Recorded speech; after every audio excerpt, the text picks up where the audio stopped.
नमस्कार मित्रांनो, कसे आहात? मजेतच असाल ना? आणि मजेतच असायला पाहिजे. तर मित्रांनो, आज तुम्ही म्हणाल हे काय आता किचन मध्ये आज व्हिडिओ चालू आहे. तर मला आता सहज इथे किचन मध्ये काम करता करता गोष्ट सुचली आहे. हे सुचलं आहे म्हणून म्हटलं हे डोक्यातनं निघून जायच्या पहिले चला व्हिडिओ इथेच बनवून घ्या, म्हणून मी आज इथेच व्हिडिओ बनवत आहे. तर आज आहे 14 फेब्रुवारी आणि 14 फेब्रुवारी म्हणजे आपण म्हणतो की व्हॅलेंटाईन डे. पूर्ण देशात, पूर्ण जगभरात म्हणा, व्हॅलेंटाईन डे म्हणून साजरा केला जातो आजचा दिवस. तर एक प्रकारे हा प्रेमाचा दिवस म्हणून याचं सेलिब्रेशन केलं जाते. तर या व्हॅलेंटाईन डेच्या मागची हिस्ट्री खूप वेगळी आहे. आता ती हिस्ट्री काही मी तुम्हाला सांगणार नाही आहे आणि बऱ्याच म्हणजे बहुतांश लोकांना हिस्ट्री माहीतच असेल. तर हा प्रेमाचा दिवस म्हणून ओळखला जातो.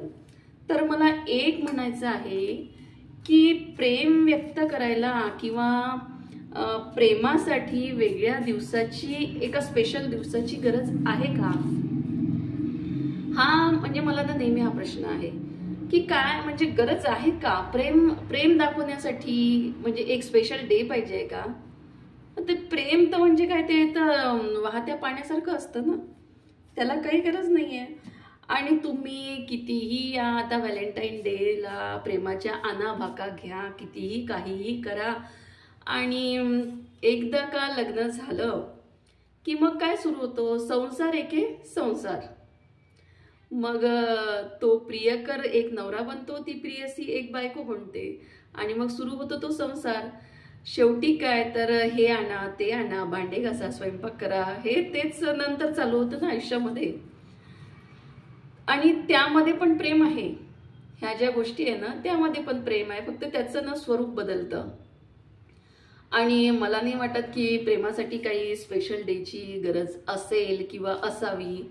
कारण माहिती आहे का, प्रेम पहा, आता आई आणि मुलगा त्यांच्यामध्ये पण प्रेम आहे, बहीण भावामध्ये प्रेम आहे, मैत्रीच्या नात्यामध्ये पण एक प्रकारचं प्रेम आहे, नवरा बायकोच्या नात्यामध्ये प्रेम आहे, सगळ्या नात्यामध्ये प्रेम आहे. तर आता आई एक आई आहे आणि जर ती तिच्या मुलांना रागवते,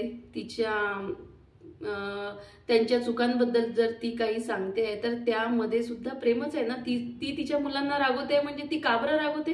की तिला तिच्या मुलांवर राग आहे म्हणून रागवते का? ती एका प्रेमापोटीच रागवत असते ना.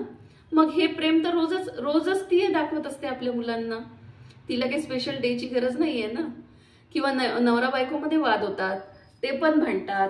आता का भांडतात? ते त्यांच्यात तर खूप प्रेम होतं ना, मग तरी का भांडतात? कारण त्या भांडणामध्ये पण प्रेम आहे. कारण कुठलाही नवरा किंवा कुठलीही बायको आपला जो जीवनसाथी आहे त्याच्या भल्यासाठीच जे काही म्हणत असते, जे काही बोलत असते, ती त्या आपल्या जीवनसाथीच्या भल्यासाठीच बोलत असते. भल्यासाठीच ती काही ना काही, जरी काही चुका काढत असेल तर ती त्याच्या भल्यासाठीच असते. ती एक प्रकारची कळकळ असते, मनातून आलेली प्रेम असते त्या व्यक्तीबद्दलचं, म्हणून ती काहीतरी बोलत असते किंवा तो काहीतरी बोलत असतो.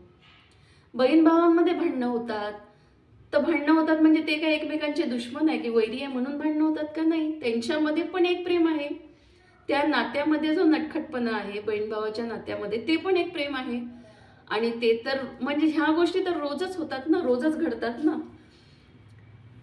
बहीण भावामध्ये भांडणं होतात, आई आणि मुलींमध्ये काहीतरी वाद होतात, आई मुलांना रागवते, वडील मुलांना रागवते, नवरा बायकोमध्ये वाद होतात. तर हे सुद्धा एक प्रकारचं प्रेमच आहे आणि ते व्यक्त करायला काही वेगळ्या स्पेशल दिवसाची काही गरज नाहीये, ते रोजच व्यक्त होत असते. म्हणून मला असं सहज माझ्या डोक्यात आलं आणि म्हणून मी म्हटलं चला जे आलेलं आहे ते डोक्यातून निघून जायच्या पहिले त्याला आपण शूट करूया, म्हणून आज इथेच मी ते शूट करत आहे.